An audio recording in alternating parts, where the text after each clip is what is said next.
Now, this has been an amazing conversation. I want to ask a few topical questions to you because, like, I feel like this could potentially be the quintessential locksmith history archive. But you know, there's a few things I want to touch on. First of all, you know, being half Iranian, there's a lot going on out there right now. Yeah, you know, in Iran, in Iran, as far as the, you know, like essentially like a women's revolution and like just a whole changing of the guard. What are your thoughts on all that?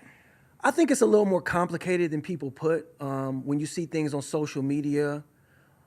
But I just really want, you know, this is my homeland. My father is, you know, was born there. You've been out there? I haven't been there in a long since I was a kid. Okay. But I'll say this. It's a lot more complicated than people put, but I pray for peace. You know what I'm saying? I pray that things can be resolved in a way where things won't be violent. You know, I just want peace. But at the same time, I just have to say, living in America, I think a lot of people see the way things are here and they think it's perfect. But I say this, you know, I've always considered myself, I come up through protests. Growing up, you know, UC Berkeley, going to protests, speaking out against injustices. I think you have to be very careful, whatever country that it is, to seek assistance from your oppressors. Wow. You know what I'm saying? So people looking for America to be helped, but then you're looking to America for help, but then you have to look at, well, who put you in a lot of these situations in the first place?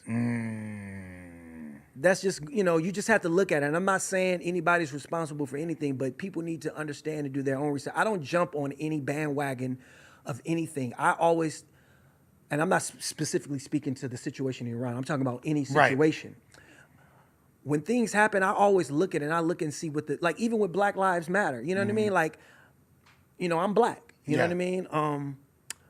But when the Black Lives Matter things, obviously you see a horrible thing what happened to George Floyd, you know. But I always was like, yo, well, what? I'm with the concept of Black Lives Matter, but what's up with this organization? There's a big distinction between the concept. Yeah, you know and the what I mean. Of course, the phrase Black Lives Matter, the sentiment is true. Like we need justice. You know what I'm saying? That's why I've always been an advocate for Black power. You know what I'm saying? These are things that I'm a student of Malcolm X, you know what I'm saying, of Haj Malik El-Shabazz, of the Black Panther Party. You know, I just, spoke at an event with Bobby Seale, you know what I mean? So these are things about Black empowerment, Black businesses, Black ownership, policing ourselves. That's what the Black Panther Party was. Like, we're going to watch them because we're going to police our own communities, Black Lives Matter, I was just like, not the sentiment, but the organization. I'm always like, well, what's that about? Like, who's behind this?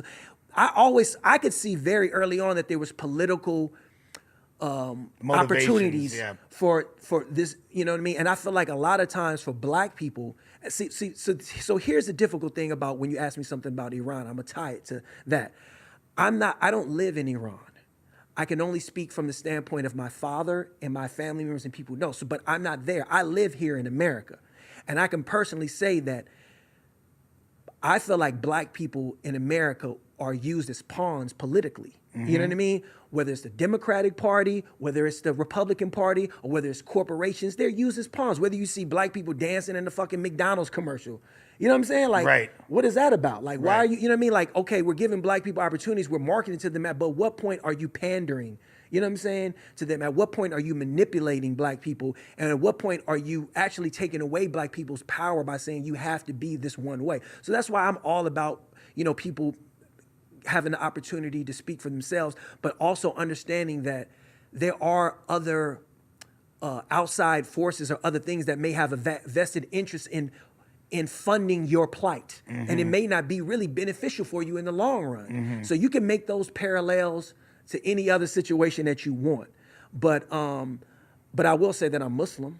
Right. So my understanding of the way that I see the world is from an Islamic standpoint. And I'm not saying that from I'm this perfect, you know what I'm saying, Muslim. Like I got flaws and I fuck up and do all kind of shit. But at the same time, I look at things from an Islamic standpoint. So I'll just leave it at that. Understandable. And I think I'll say this, it's too lofty of a conversation for me to touch without having all the proper education on it. And I think that anybody needs to have it. You need to have a further education. But I will say that No, I'm not gonna get too deep on this shit. I do appreciate you speaking on it, though. I think a lot of people would want to hear that, so that's dope. Yeah.